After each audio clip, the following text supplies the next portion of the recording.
and ask you to come Another on a future time. date. So that's like coming back for another health check. This is nice.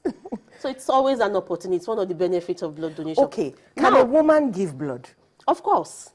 Many people have said that women lose blood, so there's no point. You lose blood of about 3 or 5 days in a month during your menstrual blood flow. So we don't want to make it at about that time. At about that time. So anything outside of that, if you're not breastfeeding, you're not lactating, you're not pregnant, or you're not menstruating, you can donate blood as long as you are within the age group of 16 and 65 and 60 for some countries. Okay. So male, female, anybody. But there's a question. Young adults, elderly. There's a question you didn't quite answer. The impression, you know, that some people have given me is that blood at the point when it's donated, at the point when it's screened, may not show up every disease that is actually in it. That is why we make blood as safe as possible. There is no blood that is 100% safe. Okay. It is screened to be made safe as possible. And then we screen for the 4 transfusion transmissible infections I've mentioned earlier, recommended by the WHO. Okay? We don't screen for malaria sometimes. And then the donor may have malaria, but that is treatable if the recipient happens to get that. Okay? It may not be obvious when you are doing your donation. Okay?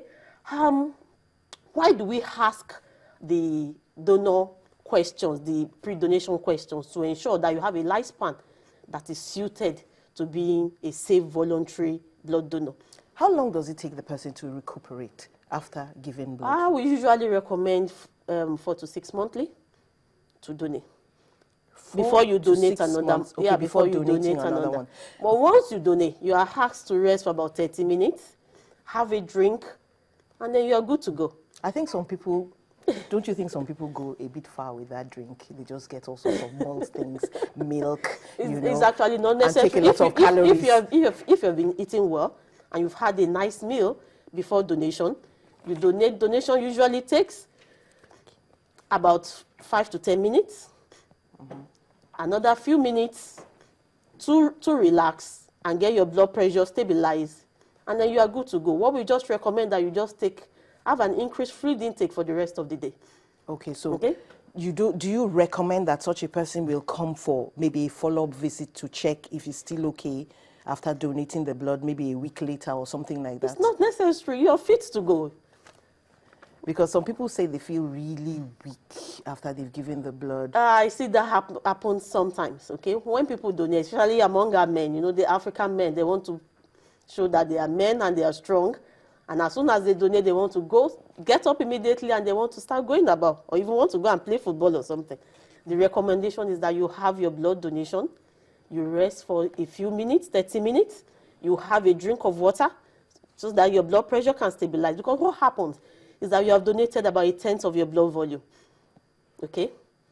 That may give a little hypotension in the immediate period after donation. Okay? But with rest and an increase in fluid intake, that is corrected. The blood pressure is adjusted and you are good to go for the rest of the day. Very glad to hear that women can give blood. I'm still, you know, I'm still processing that. Yeah. But we'll go on a break right now. When we come back, we'll continue from there. Stay with us as we go on a quick break. We'll be back in a minute. Then you can call. You're welcome back. It's time for your reactions. Time for any question you have about blood safety and blood transfusion. The number to call is 012206-842. That's 2206-842. I have a question about the preservation of this blood. You know, these our drugs for immunization, we're told they must be preserved sub-zero temperature and all that. But with all this light problem, can we actually preserve donated blood? It's difficult. And in fact, it's impossible without constant, because the blood has to be kept at a constant temperature below 8 degrees Celsius. Plasma has to be stored at -20 degrees Celsius, constant. Okay, let's quickly find out. When you take blood and spin it in the centrifuge, and it separates into the clear fluid and the red one under. And the red okay, cell. that's what I wanted to find out. The top part is the plasma. Is the plasma, and it's indicated for quite a number of conditions. The hemophilias I've mentioned, those with clotting disorders, bleeding disorders. Sometimes as a complication of pregnancy and delivery, okay? There may be an indication to give plasma, fresh frozen plasma, following road traffic accident, massive blood loss.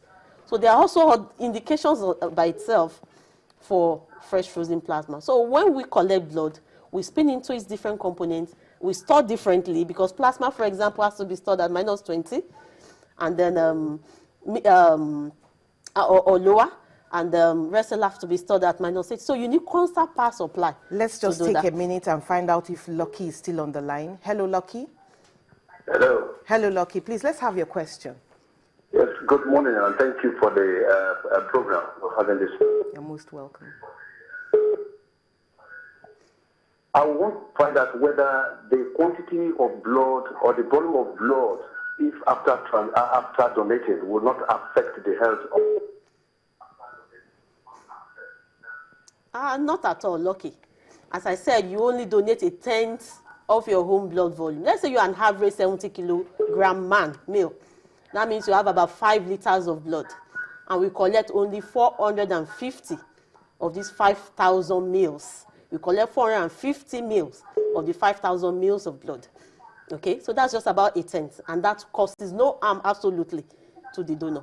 Okay, with adequate fluid intake, that is, and good nutrition, that is replaced within days. Oh, within days? Within days, okay, and causes absolutely no harm. And in fact, it's been shown by evidence scientifically that blood donation is actually even beneficial for the donor.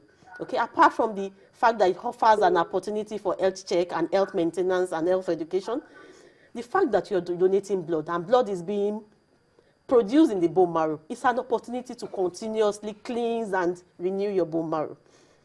Okay, so the bone marrow of those that are regular, voluntary blood donors, okay, are known to be younger because it's continuously renewed. When you say younger, does that appear on the face?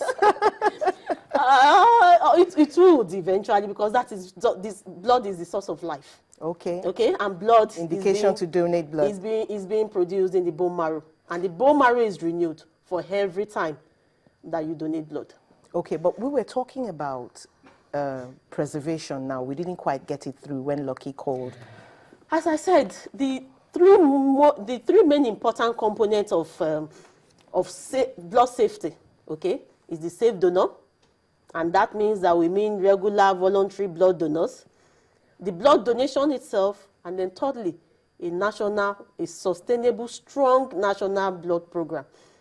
Okay, a sustainable and strong national program will take care of blood storage. Okay. Okay, it will provide facilities for power and storage of the blood. Okay, people who have red blood groups, for example, okay, if there are facilities with constant power supply, you can store this blood for ages. Okay, like 12 years. Ages. Okay, till a time that an individual would now need this blood, and since it's a very rare blood group, it will be available because it's being stored somewhere. That would be AB, a national right? blood program, okay, would naturally deal with that. So I think we should leave that for the policymakers. Okay, so well, without actually saying so, are you telling me that we're not yet quite there? Yeah, we are not yet quite there, but I believe we have the potential and we have the will to get there. Yet you do want, I suppose, you want people to come and donate. Yes. So there must be some way of keeping that. I can tell you now that what we have on ground now, we have insufficiency in our blood supply. So we don't even have an opportunity to store for long. Okay. Okay, because the blood demand far outweigh blood supply. So I can tell you people donate, and within a few hours it is used up because you already have somebody waiting, okay, to use up this blood. So we don't even have an opportunity, but by and large, there is no doubt that it is important that we have constant power supply and we have facilities to be able to store the blood that is being donated. Just one last question. I found out that a lot of people say you shouldn't check a baby's blood. You shouldn't check it for typing or something. There's this belief that the blood is going to change as he grows older. Is this a myth? Because, I mean, a child might have need for a transfusion, so how do you do that? And we see that all the time. Children with neonatal jaundice, okay? Just because they have an incompatible blood with their mother, they have any other condition that predisposes them to neonatal jaundice, and there's a need to exchange their total blood volume to manage the jaundice so that it doesn't cause the complication. The well-known complication of neonatal jaundice, which is cerebral palsy. We need to type their blood so that we can give them compatible blood. So it is typable? It is typable, and we do that all the time. Instances where this, the blood type may change will probably be from errors somewhere along the line where it was inappropriately or wrongly tagged in the first instance. All right. So our babies are safe. No changing of blood type. No changing of blood type. Thank you. Blood types are inherited. They are born with it, and that's what they're going to have for life. Okay. Thanks so much for being with us on the show and opening up these things to us. Imagine, blood is divided into components. Thanks so much for coming here. We appreciate it. It's always a pleasure.